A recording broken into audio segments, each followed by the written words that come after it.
नमस्कार, आप सुन रहे हैं द बॉलीवुड रेडियो और मैं हूं आपके साथ आकाश।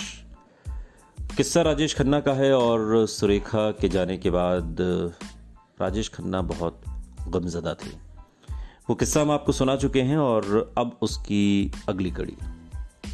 सुरेखा के जाने के बाद जतिन के पास अपने मन की बात बांटने का कोई सहारा नहीं था। जतिन यानी कि राजेश खन्ना जब भी सुरेखा की याद आती वो अपनी बिल्डिंग की छत पर पहुंच जाता और बंबई के खुले आसमान की तरफ देखता रहता। आसमान में उड़ते हवाई जहाज उसे बेहद आकर्षित करते थे।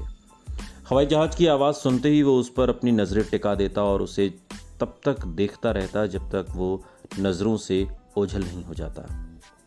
ऐसे ही कुछ पलों में मन ही मन उसने अपनी भी जिंदगी में ऊंची उड़ान भरने की ठान ली। बचपन के इन्हीं खेलकूद के दिनों में ही एक्टिंग की नींव भी पड़ गई। बचपन में वो अपनी माँ के साथ एक नाटक देखने गया। स्टेज पर लोगों को अलग अलग किरदार निभाते देखना उसे बेहद पसंद आया। अगले ही दिन उसने पड़ोस के बच्चों को बिल्डिंग की छत पर जमा किया। इसके बाद नाटक की ही तरह सबको अलग अलग किरदार बांट दिए।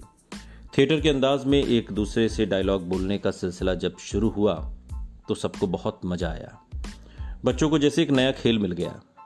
अगले ही दिन छत पर पड़ी टूटी फूटी बेंच और तख्तों, लकड़ी के जो तख्त थे, उनसे एक स्टेज बनाया गया।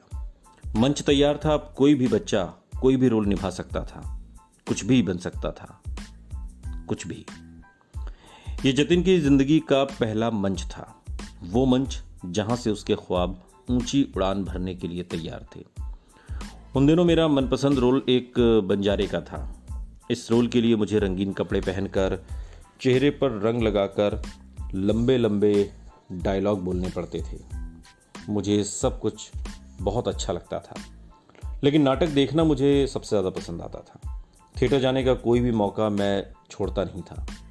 मगर जैसे जैसे मैं बड़ा हुआ, थिएटर और नाटकों की जगह फिल्मों ने ले ली।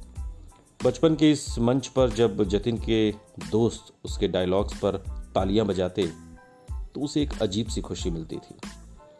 महफिल में तारीफ बटोरने का यह एहसास उसके दिलो दिमाग में बस गया था।